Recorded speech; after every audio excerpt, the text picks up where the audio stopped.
여러분 안녕하세요. 10월 6일 화요일 셉스의 꿈쟁이 라디오 꿈지기 셉스입니다. 추석 연휴 즐겁게 잘 보내셨나요? 꿈 같았던 추석 연휴가 순식간에 지나가 버렸습니다. 그리고 그만큼 가을도 훌쩍 다가온 느낌입니다. 하늘은 높고 푸르고 기온은 많이 쌀쌀해졌네요. 어느덧 꿈쟁이 라디오도 6번째 방송을 하게 되었습니다. 아무도 시킨 적 없었지만 호응하는 사람도 거의 없지만 어찌저찌 여기까지 하고 있네요. 아무도 예상하지 못했던 코로나 사태가 우리의 삶을 지금의 이 상황으로 이끌어오면서 여러가지 기대치 못하고 생각지도 못했던 변화가 일어났습니다. 그러나 그 변화가 다 나쁘기만 한 것은 아니라고 생각합니다. 얼굴을 보지 못하는 만큼 목소리라도 귀로 들으려고 하다 보면 더 집중해서 그 사람의 얼굴을 생각하고 그 사람과의 추억을 떠올리게 되는 것처럼 여러분을 더욱 떠올리게 되는 가을입니다. 우리가 다시 서로 얼굴을 마주하는 그날이 되면 마치 천국에서 다시 만날 때와 같은 기쁨을 누릴 수 있지 않을까요? 오늘도 여러분 한 분 한 분의 얼굴을 떠올리면서 꿈쟁이 라디오 시작합니다.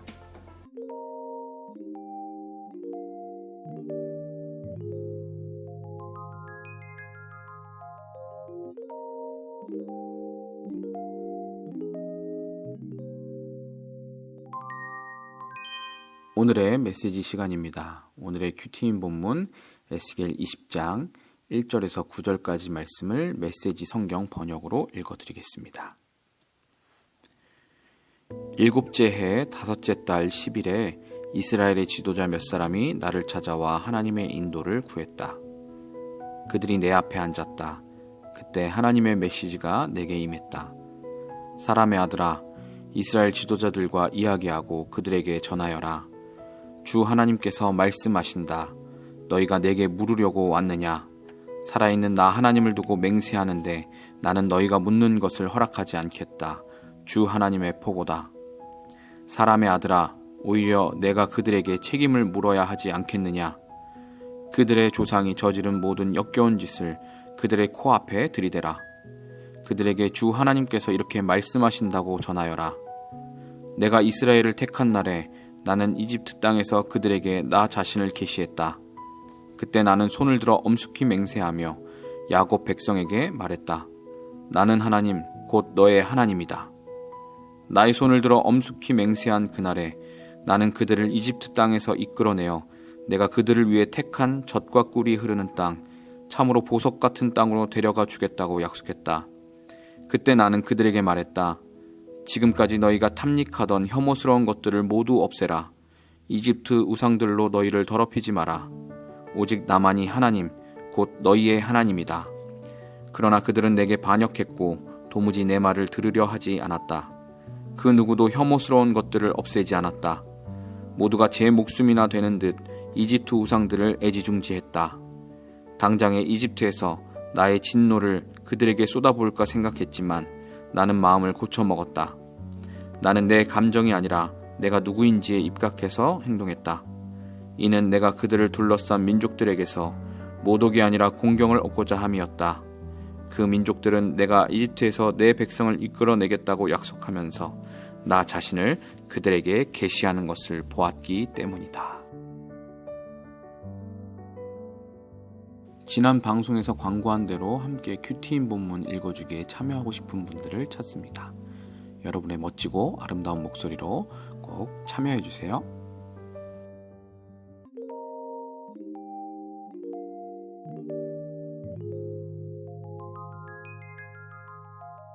지난주 난센스 퀴즈 정답 발표합니다. 지난주 퀴즈는 세종대왕이 초콜릿을 주면서 하는 말은 무엇일까요? 였습니다. 정답은 가나다 였습니다. 가나다. 가나 초콜릿 모르는 분 없으시죠? 세종대왕께서 한글 창제하신 분이라는 사실도 다 아실 거고요. 지난주 문제가 어려웠는지 정답자는 없었고요. 자, 그러면 오늘의 난센스 퀴즈 나갑니다. 오늘의 난센스 퀴즈, 오삼불고기를 영어로 하면 무엇일까요? 오삼불고기를 영어로 하면 무엇일까요? 지난번에도 영어 문제를 한번 내드렸었는데 한 번 더 영어 문제가 나가네요. 정답을 맞춰주실 분들은 저에게 카톡으로 정답을 알려주시면 되겠습니다. 그리고 참고로 지난 방송 꿈쟁이 ASMR 정답 발표는 이번 화요일 방송이 아니라 목요일 방송에서 발표하겠습니다. 당신은 반드시 웃게 되어 있다. 당신은 이미 피식 웃고 있다. 당신은 이미 정답을 달고 있다. 얼른 맞춰주세요. 지난 방송부터 새롭게 편성했던 코너죠. 책 읽어주는 남자 시간입니다. 짧은 글귀나 동화, 책의 일부를 읽어드리고 있습니다. 혹시나 여러분이 듣고 싶은 시나 노래 가사, 이야기, 글귀가 있다면 보내주신다면 제가 대신 읽어드리기도 하겠습니다. 이번에는 MBC 뉴스데스크 앵커 출신의 CGNTV 대표도 역임하셨던 베이직교회의 조정민 목사님의 책 사람이 선물이다를 읽어드리려고 합니다. 이 책이 나온 지는 좀 됐는데요. 이 책은 조정민 목사님이 트위터에 올렸던 짧은 글귀들을 모아놓은 잠언록 같은 책입니다. 언론인 출신이시라 그런지 글들이 짧지만 긴 여운을 주는 글들인데요. 앞으로 지난 방송에서 읽어드렸던 이철환 선생님의 책 예수 믿으면 행복해질까와 번갈아 가면서 읽어드리려고 합니다. 오늘은 첫 번째 챕터 행복은 가난한 마음이다. 감사, 웃음, 겸손, 나눔, 칭찬, 쉼에 대한 챕터 중 10개의 글귀를 읽어드리겠습니다. 1. 내가 행복한 사람은 남을 불행하게 하려고 애쓰지 않습니다. 내가 불행한 사람은 남을 행복하게 할 능력이 없습니다. 2. 돈이 없어서 행복하지 않습니다. 그러나 돈 있다고 행복하지 않습니다. 병들어서 행복하지 않습니다. 그러나 건강하다고 행복하지 않습니다. 무명이어서 행복하지 않습니다. 그러나 유명하다고 행복하지 않습니다. 행복은 조건이 아닙니다. 3번. 행복을 묵상한다고 행복하지 않습니다. 행복을 말한다고 행복하지 않습니다. 행복을 가르친다고 행복하지 않습니다. 내가 행복한 것은 내가 사랑하는 사람이 행복해서입니다. 4. 온 국민을 행복하게 하는데 축구공보다 나은 것은 없나요? 5. 더 이상 못 참겠다. 그 고비를 넘겨야 합니다. 더 이상 못 견디겠다. 그 문턱을 넘어야 합니다. 더 이상 못 살겠다. 그래도 그 순간을 버텨야 합니다. 행복은 언제나 그 너머에 있습니다. 6. 우리는 땅이 흔들리지 않는 것을 감사하지 않았습니다. 바닷물이 넘치지 않는 것을 감사하지 않았습니다. 따뜻한 햇살과 숨쉬는 공기를 감사하지 않았습니다. 눈을 뜨고 보니 어떤 것도 당연한 것은 없었습니다. 7. 감사는 감사를 부르고 감사를 낳습니다. 원망은 원망을 부르고 원망을 낳습니다. 감사할 일도 원망하는 이가 있고 원망할 일도 감사하는 이가 있습니다. 감사도 원망도 내가 선택합니다. 8. 감사가 넘치면 죽음의 형장을 걸으면서도 시를 읊습니다. 불만이 가득하면 홍수 속에 가까스로 구조되고도 구조돼 늦었다고 욕합니다. 아, 감사를 잃은 인생의 가난함이란. 9. 하루 종일 진심으로 감사하고 축복하고 사랑하면 반드시 바뀝니다. 내가 바뀌든지 아니면 그 사람이 바뀌든지. 10. 눈꺼풀은 1년에 550만 번을 깜빡입니다. 심장은 1년에 320만 리터를 뿜어냅니다. 발은 일생 지구를 3바퀴 돕니다. 평생 같은 일을 반복하면서 한 번도 불평하지 않으니 감사할 뿐입니다.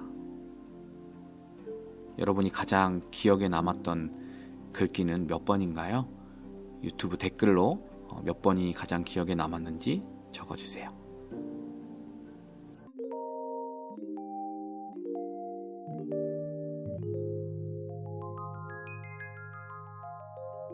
오늘의 인생 찬양입니다. 오랜만에 들어온 찬양 신청 사연인데요. 파이디언 선교회의 어린이 찬양 아이의 기도라는 찬양을 신청해 주셨습니다. 사연 먼저 읽어드리겠습니다. 꿈쟁이 라디오 셉스님 안녕하세요. 저는 유치부를 섬기고 있는 유현진 청년입니다. 이번 주일 2부 예배에 율동 인도로 섬기게 되었는데요. 감회가 새롭습니다. 이 사연은 지지난주에 보내준 사연이에요. 사실 저는 노래 부르기에 자신이 없는 편입니다. 7살 때 목청껏 찬양을 부르고 나서 너는 왜 노래를 그렇게 하니? 라고 핀잔을 들은 적이 있는데 그때부터 사람들 앞에서 나서는 것과 노래 부르는 것을 자신 없어 한 것 같아요. 유치부 찬양 인도를 하게 된 것도 그냥 유치부 교사를 오래 섬기다 보니 알고 있는 찬양이 많아서 급하게 빵꾸 났을 때 투입되다가 새로운 사람이 안 세워져서 지금까지 하고 있는데요. 처음 찬양 인도를 할 때 앞에 나서는 것을 너무 의식하는 제게 엄마는 찬양도 사람 앞이 아닌 하나님 앞에서 드리는 예배라고 하셨어요. 그 이후 인도자 자리에서 드리는 찬양도 청중의 자리에서 드리는 찬양도 목청껏 드립니다. 그래도 노래를 잘하진 못하니 나는 어린 예배에서 찬양할 일은 없을 거야 라고 생각했는데 온 가족이 함께 드리는 예배에 목소리 찬양과 몸 찬양으로 섬길 수 있어 영광입니다. 어렸을 때 정말 하나님 저 유치원 선생님 되고 싶은데 동요라도 잘 부르게 해주세요 라고 기도했었거든요. 어렸을 때 드렸던 작은 기도가 문득 생각나서 신기합니다. 신청 찬양은 어린이 찬양인 아이의 기도 신청합니다. 이 찬양을 부르다 보면 백발노인도 하나님 앞에선 작고 어린 존재라고 느껴져요. 청년부 지체들과 함께 나누고 싶어요. 네, 귀한 사연 진심으로 감사드립니다. 이 찬양을 저도 준비하고 가사를 묵상해 보면서 느낀 건데요. 어린이 찬양이 단순하지만 참 순수하고 직설적으로 믿음의 고백을 잘 담고 있어서 참 좋은 곡들이 많아요. 여러분들이 잘 아는 나는 예배자입니다라는 그 찬양도 원래는 어린이 찬양이거든요. 근데 그 의미가 아주 신앙의 기본적인 그런 고백들을 잘 담고 있죠. 네, 그런 의미에서 이 찬양이 짧지만 그 가사를 잘 묵상해 보시면 좋겠습니다. 제가 잠시 기도하겠습니다. 주님, 아직 어리고 연약한 또 주님을 잘 모르는 저희를 사랑해 주시고 붙잡아 주셔서 하나님 안에서 잘 자랄 수 있게 해주세요. 예수님의 이름으로 기도합니다.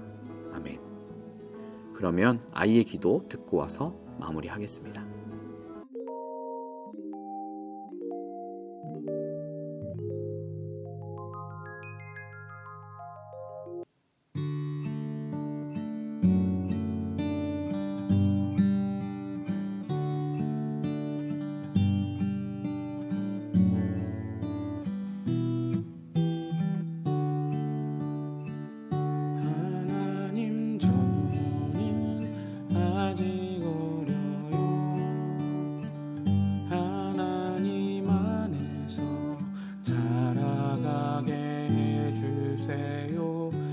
하나님 저는 아직 잘 몰라요.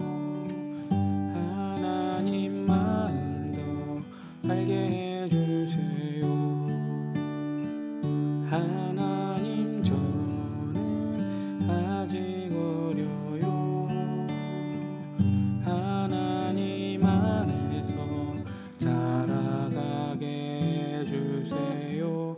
하나님 저는 아직 잘 몰라요. 하나님 마음도 알게 해주세요. 예수님의 이름으로 기도드려요. 아멘. 예수님의 이름으로 기도드려요.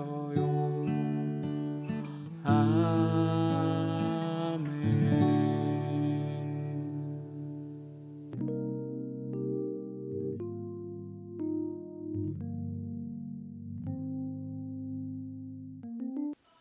사랑하는 한우리 청년 여러분, 오늘도 함께 할 수 있어서 감사합니다. 코로나 확산이 심각해지는 특별한 사고가 있지 않는 이상 조만간 현장 예배가 다시 시작될 텐데요. 그때까지 함께 기도해 주시고, 오늘 사람이 선물이다 라는 이 책 제목처럼 여러분의 선물과 같은 우리 공동체 지체들에게 한번 관심의 연락 한번 해보는 건 어떨까요? 지금까지 셉스의 꿈쟁이 라디오, 저는 꿈지기 셉스였습니다. 오늘도 사랑하고 축복합니다.